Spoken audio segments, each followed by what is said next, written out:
Hello my friends, John LaRuffa here with another straight up solo, and today we're going to look at Brazil Imperial, but, we are going to specifically use the Automato, okay, or Automato. This is different. This does not come in the base game. This you have to purchase, and right now it is not available in English. I actually had to buy the French version and import it, so just be clear. I will talk about the solo that's inside the box, but I'm going to be demonstrating with that Automato. All right, let's go ahead and start it. Okay, folks, and as usual, please like and subscribe to my YouTube channel if you haven't done so already. If you have, I really do appreciate it. Thank you so much. So, this game it has, first of all, a very nice, bright, and beautiful table presence. I'll say that. The artwork in this game is fantastic. The colors are bright and rich, and it's just fun to look at and fun to play, all right? Now, this is a game where it is an action selection game, and you choose from one of these 7 actions on your turn, and you use, in this case, I'm at era 3. I'm just starting era 3. You use this little tile to choose the action, and similar to games like Scythe, when you choose this action, you can't go back to that action in the future. Right away. So you have to choose a different action every time. You could boomerang back and forth, that'd be fine, but you cannot just take the same action over and over again. So the actions, I'll explain in a second, but after you take the action, you will most of the time get a bonus move, okay? And that will be your secondary, your follow-on action if you want to take it. And the bonus move depends on what this little tile says here. And you always get a free move with one of your military units that's out on the board, regardless of what you put it on. And if you end up over here, you only get that one free move. You don't get the bonus move, but you do get something for being, on the defense or on the attack. And so that can be helpful from a bonus standpoint of military strength. Okay, so this is a fairly, I'd say, standard-esque Euro game in the way it functions. You're trying to expand on the map. You're trying to build different buildings in different eras that become available. The buildings produce resources which you'll use to build other buildings or to put units out. And you spend those resources to produce these goods that you can put over here to increase the strength of your actions, all right? And as you go through, you're going to have these mission cards, and the mission cards are going to say things on them, okay? So in order to fulfill this mission, at the any point in your turn, you happen to have 3 paintings, founded 1 city, and have built 2 or more of the level 2 buildings, then you can fulfill the mission. It'll give you 2 points at the end of the game, and you get to place one of your palace tokens or buildings out on a specific spot and get some extra endgame scoring, which is good, okay? And the game ends when you, or in this case, the Automato, ends up completing the 3rd round. Then what happens is the 3rd mission. When you complete this, the round completes and then it's over. There's no extra turns or whatever. That's just how it ends, okay? And these vary, but they're all similar in feel, right? They're all about making progress in sort of a 4X kind of thing, okay? Now in this game, there is no real research action, but these sort of count, these paintings sort of count as your research, right? What the paintings allow you to do is if you get a painting, sometimes they're free, like this one's free. And what it lets you do is it says, if you have these, each of your coffee bean plantations would produce 1 extra coffee bean. It's also worth 2 points at the end. And they get stronger, or they get more specific in each of the 3 eras to do lots of different things. And so that is kind of like the research end of this game. The expand end is clearly by building your buildings and by founding towns. There's no real extermination, so to speak. You can't really knock any of you guys out. You can't attack their capital and bump them off. But you will have to deal with the armies of the Automato and make sure that you push them back or destroy them or knock them down so they don't just sack all of your stuff. And you can conquer and remain in control of the buildings that have been built by the Automato, okay? And so in that way, just imagine this being very much like a 4X game. You also will do some exploring because you will have some of these tiles that have this question mark on them, and those are discovery tiles, and when you move a military unit into them, there's a variety of things that can happen. Okay?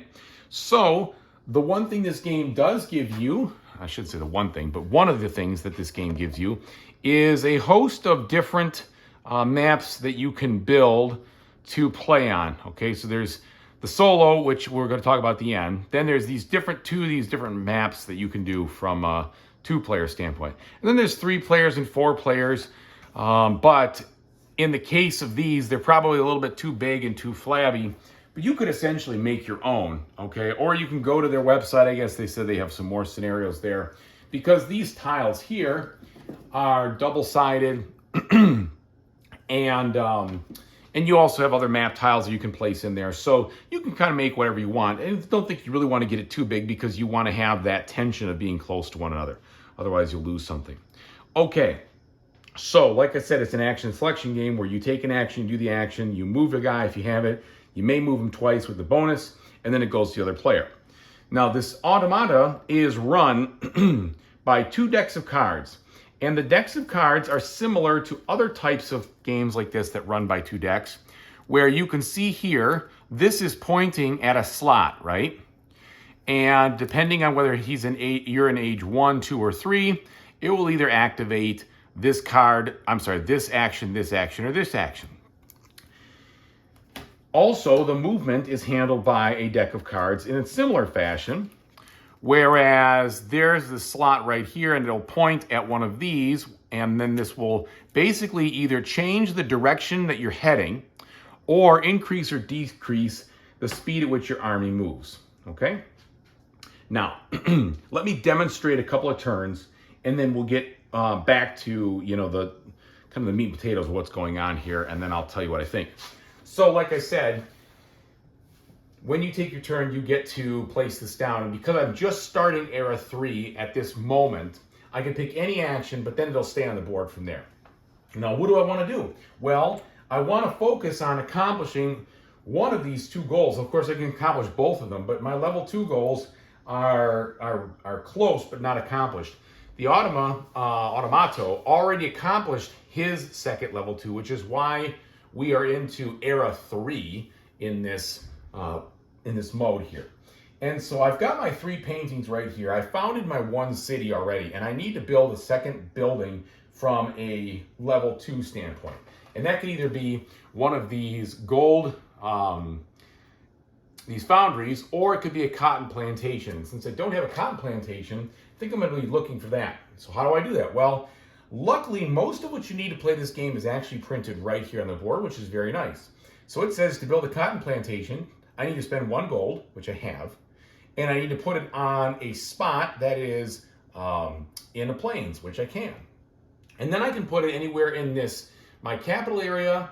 I can put it adjacent to my capital, adjacent to any building that comes out of my capital, or adjacent to any building out here on my other city that I founded. But it makes sense for me to keep things close hold in this case when I'm building. So I'm going to go ahead and do that. I'm going to select the build action, which is right here.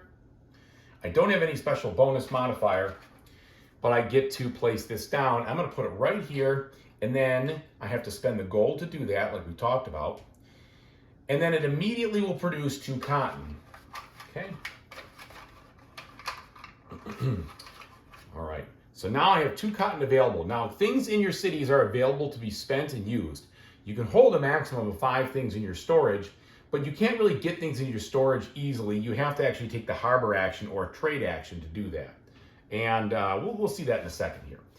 Okay, additionally, I have this 1 bonus tile over here, which used to be my Era 1 action tile. I decided to put it on this spot. That lets me look and peek at a secret unexplored tile. And this one says, okay, if I have 5 military strength here, I can conquer this tile, and if I do, I get a science asset, which is basically like a resource. All right, well, that tells me don't go there until I have that much military strength. Well, how do I get military strength in this game? Each of your units will have a specific amount. And also the nice thing about this game is each of the colors are asymmetric. So there are 4 different colors to play as, And the boards, the units, everything, not everything. Really, it comes down to the special abilities, and the units are a little bit different. And I think the palaces might also be a little different. Let's see. The palaces are not different. No, they are the same. But the units, what they do are a little bit different, and so there's a little bit of a difference there, which is good. Okay, so I have a guy out here, right here, sitting with a strength of 2. I can bump him up by playing some combat cards if I had some. I only have this one, which doesn't do me any good because it's a surrender card. So that's really good from a defensive position, but not so good for the attacker. So I know not to waste my time there. Okay, well, where else could I move? Well, I could move, because I went here, for free into any space that's a building, all right? And I'm sorry, it's a specific building space, okay? And so that means any of these right here are actually building spaces. So I could do that. Or I could just move one space anyway. Well, what I'm going to do is I'm going to move this guy right here. I'm going to probably move him. Oh, boy. So I've got this marauding army. This compass rose is basically all of these guys looking to pound me. So I'm actually going to move this guy back here and try to defend my city, because he is going to potentially try to attack it, and I don't want to lose that city. That would be a loss of 5 points, and it would be detrimental, because then I wouldn't have what I need for this. Although it doesn't really matter, because I just accomplished this mission, and so I get the 2 points, and I get to put out one of these.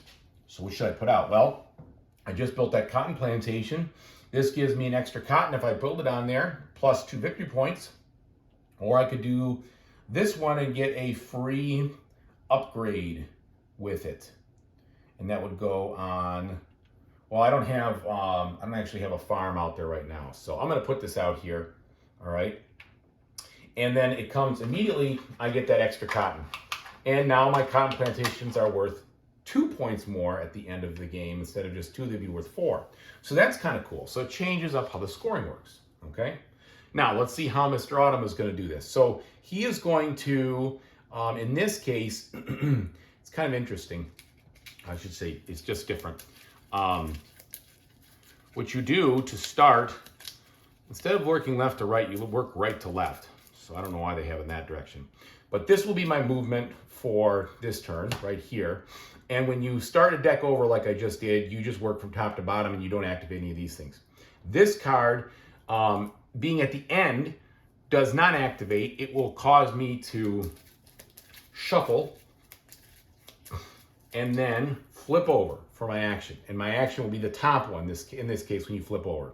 So now that we're in Era 3, it says, all right, it wants me to build one of these academy buildings. So he has some rules governing how he's going to build it, but the academy can be built on any spot. Basically, you've got to build it so that it would open up the most number of building tiles it could possibly open up for the Automato. Well, in that case, it's really building over this and not letting anything happen with this. You cannot build it next to these spots because I'm right there. If he builds it here, that doesn't open anything. If he builds it here, it only opens 1. So, in this case, he is going to just not score that, just kind of deny that, put this right over here, okay? And so his empire is actually pretty darn big. So that's all you do. Boom, it's done. His turn is finished. Now you go to the movement. So what he's going to do is he's going to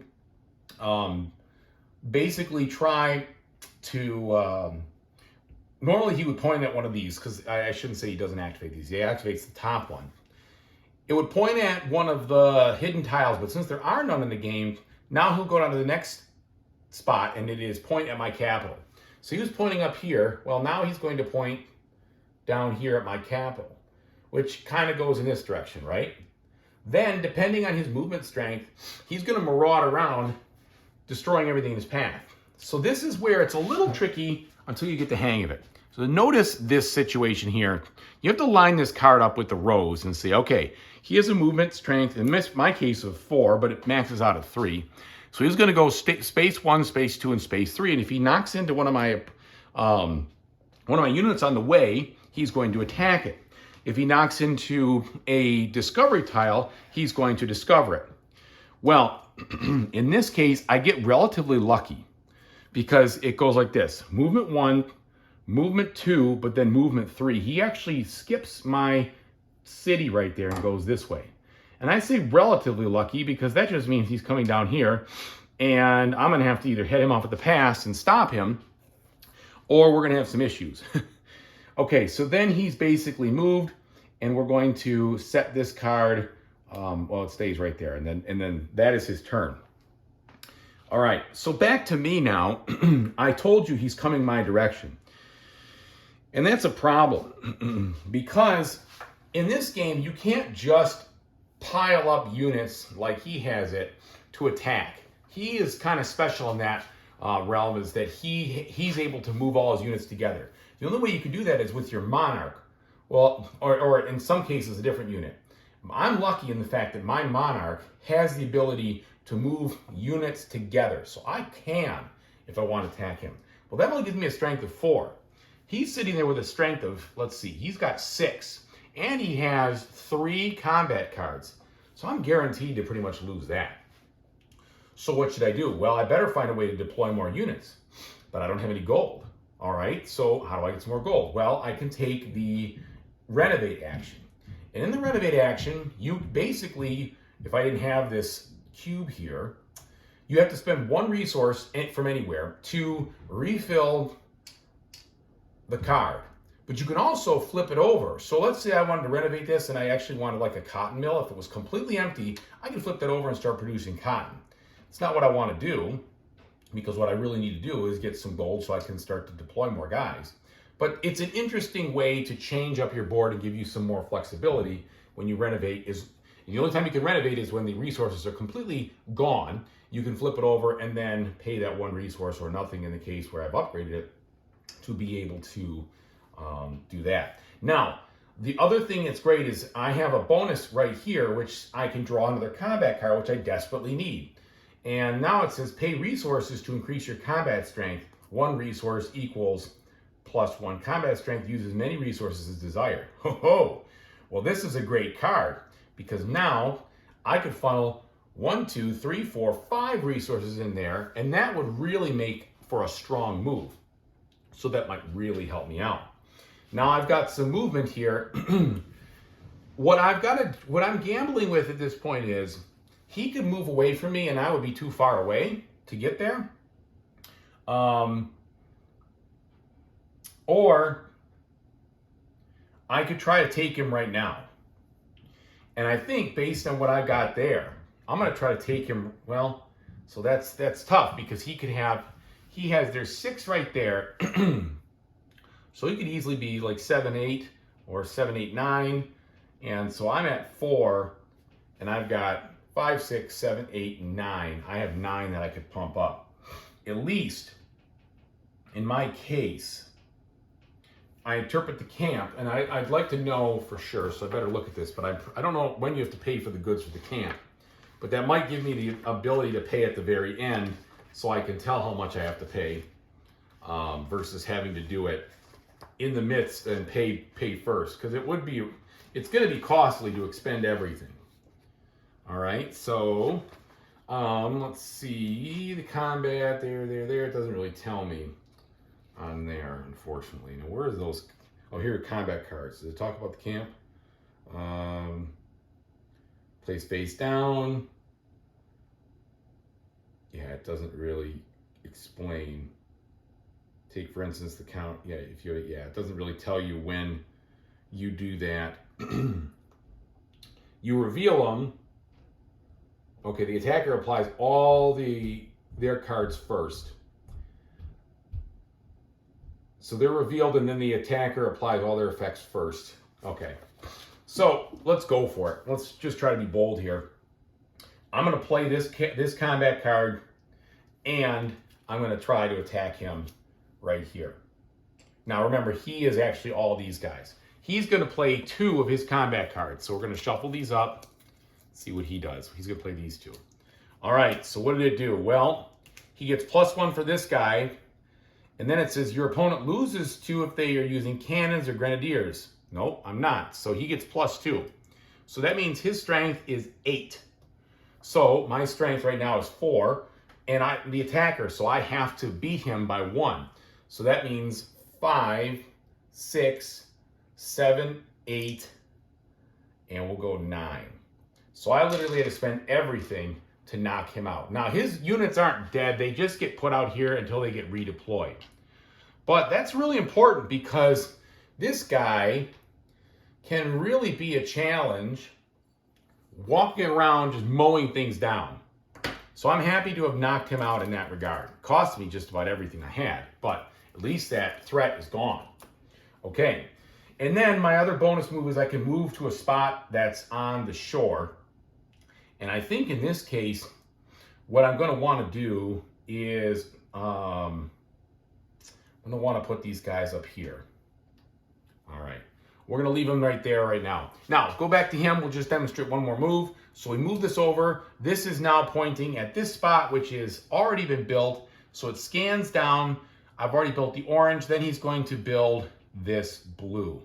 So there you go. His turn is over. And since he has no units on the board, this card does not get dealt, does not get activated. That's it. So then it comes back to me. And since I decimated myself there, that's not the greatest thing, but I think with the spare cotton, I'm going to want to bulk up on my ability to deploy a little faster. The other thing I could do is start focusing on these round 3, era 3 skills here. I need more paintings, I need more units deployed, and I need either 3 level 3 buildings or 2 of these academies built. So probably the best thing to do would be to make it a little bit easier to do some of that stuff. And the deployment is probably the best way to go about this. So I can just do this once. So what I'll do is I'll take the manufacture action. I only have to spend 1 of the resources needed instead of 2. So I only have to spend 1 of these cotton.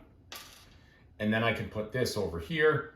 And now when I deploy, I can get 2 units out if I want and 2 combat cards instead of just 1, which is good. I like that. Or I could even do 1 unit and 2 combat cards. But the combat cards are important because this guy seems like he just drinks them. Or he just gains and gains and gains. So there's my move. Now I can move again as a free move. I could start to try to degrade his stuff and stand on his stuff and take it over. And why would I do that? Well, because even though he has no units there, still has a strength of 2. It would start to degrade some of his ability. It'll spend his combat cards, which is nice because that means his units might go slower and I might get an advantage in that regard. The best thing for me to probably do would be to take over this area here. So I'm going to move this 1 space up here in preparation for that, all right? Now we go to him. He then, again, he's going to build, in this case, it's a church. So he builds the church. He's going to build it in the space that gives him the most building expansion. That would give him just none because he can't go there. So it's really over here. So he's just chugging out buildings, right? Lot of points that I'm going to have to contend with over there.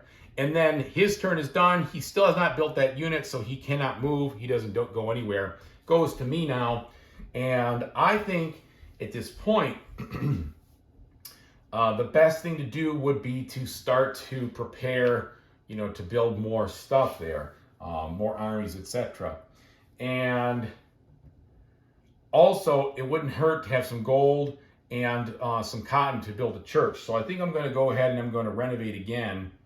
And that gives me more combat cards. So you can see here some good strategy, some proper strategy will be to, put these things in spots you think are going to be paying off often. And since I knew I was going to have to generate a lot of resources, this just helps me generate combat cards at the same time. There you go, +1 combat strength.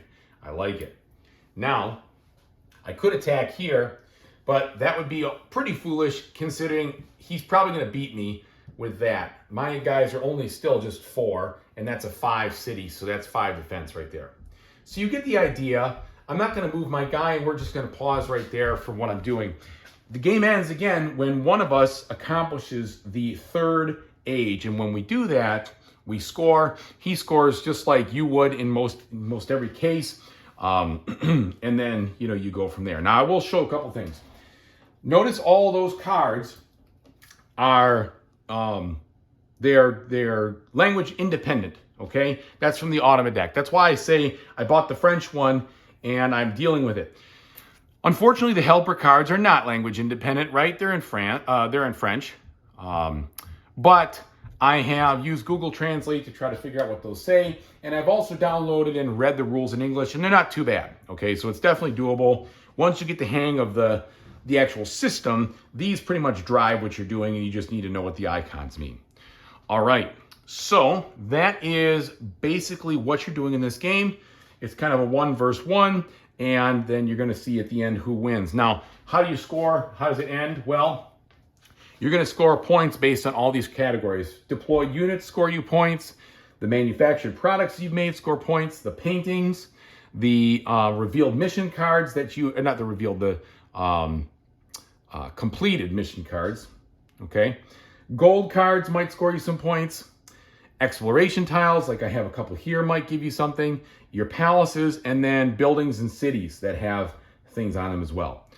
So that is how you're going to score. The opponent scores very similarly, except they've built all these palaces, so they all come into play. And that's the deal. All right, let me tell you what I think of it. Okay, so let me tell you what I think about Brazil Imperial. First of all, this is important, and I never say this as vehemently as I'm going to say it right now. Do not buy this game for solo if you can't get your hands on some kind of language for the AI Automato deck. If you can't get that, do not buy this game solo. You will be extremely disappointed. Why do I say that? Well, in the rulebook, there is one solo scenario where you basically have 20 turns to accomplish some objectives and destroy the capital of the solo or the stationary army that's there. It doesn't do anything else. It just draws a card. It's a great way to learn the game and feel out the actions. There's no problem there, but I beat it my first try with the blue player. I would not say I played, brilliantly by any means. And that would have been the end of my solo exploration. I guess you could try to beat it with, other different asymmetric colors and such, but it will leave you wanting, I think. And so I will say this again, do not buy this game for solo reasons if you can't get your hands on the Automato deck. Now, if you can get your hands on the Automato deck, I think there's a very good and fun solo game here. The Automato deck runs smoothly. The biggest confusion is just the symbols because they're not printed in English, right? If you speak English, if you speak the language of the deck, then there's nothing to worry about. So you're going to have to do you're going to probably have to spend some time with the rules, kind of learning it, or maybe do a printout of the rules in the language you speak, or do what I said, like with the Google Translate, get the symbols in there. You can do it however you want, but that's the only hang up. And then it is a little bit weird to try to parse through the way the army moves in that direction. It's only weird because you're trying to look at the card and see where he's going. But once you figure out, hey, if I'm moving 2 spaces, I'm going to end up here, or 3 spaces, I'm going to here, and you don't jump right to that spot, you do move through, so it would stop. But it's just, once you visualize it, it's not bad at all. And I think it is definitely a fun, very challenging solo game to play. So I played on the middle difficulty where you don't take any cards out of either deck. And I got clobbered in the game that you saw right there, okay? So you can do an easy version where you take out 4 cards with stars on them. I think it is, yeah. And then you can do the middle where you keep them all in. And then you can do the hard where you take out the 4 cards with feathers on them. And so it makes it very aggressive. And it gives you some customization, but in general, the bot plays smoothly, and it allows you to experience this game with the tension of a bot that may have a marauding army going around, potentially really hosing you up. Like, for instance, in my game, the army, and it's kind of interesting, the army can absolutely just sail across the water with no issues, right? Yours can too. That water is there just meaning you can't expand on it, but it can sail right across if it wants, or vice versa. So it's not really a border like it is in some games. Anyway, the army of the opponent came in and started sacking my stuff and destroying my resources, so I had to raise my own army quickly and figure out what to do to knock them down, so they would go back to the beginning and then play it without not have somebody to move around for a little bit. But it's so the army isn't always there. It's not necessarily a war game, but when they're on the map, they provide some tension. Are they going to take away the tiles I need? Are they going to threaten my city? Are they going to be something I have to devote turns to moving an army there to stop him before he heads to my capital and just destroys all my resources? So that is perfect. It's weird that you're like, oh well, it's kind of moving randomly. Well, it's not really moving randomly. It's moving in the direction that would penalize you, and in that it's kind of sweeping around. Okay, so it's sort of like that. I think about it as a marauding army is the way it feels to me. And again, it's very competitive. You feel the urge to be as efficient as you can because the AI will accomplish those objectives and will advance the game a little bit faster than you'd like, perhaps, and then you're falling behind. And so you need to hurry up on your own thing. Build up your place, do what you need to do to accomplish your mission, score points where you can. So I think that's really cool. It's a very fun 4X sort of Euro style, and I really like it. I think that the gameplay is smooth and pretty quick. It's not something that's going to take hours to complete by any means. Once you know what you're doing, I see this game as an hour solo operation for sure. And it does take a little bit of time to set up, only because you got to kind of build the board and such, put up the components, but it's really not that bad. It's not nearly as bad setup-wise as some other games that you could kind of put in this genre. So I'm enjoying it. I think that, again, avoid for solo if you can't get your hand on the deck, but if you can get the bot deck somehow, it's worth you looking at. All right. Thank you so much for watching, everybody. I really hope that you appreciate the playthrough and that this is helping you figure out whether it's something you want to do or something you want to avoid. Either way, I really hope that whatever you decide in the future to play or to do, you have a great time doing it. Take it easy, everybody.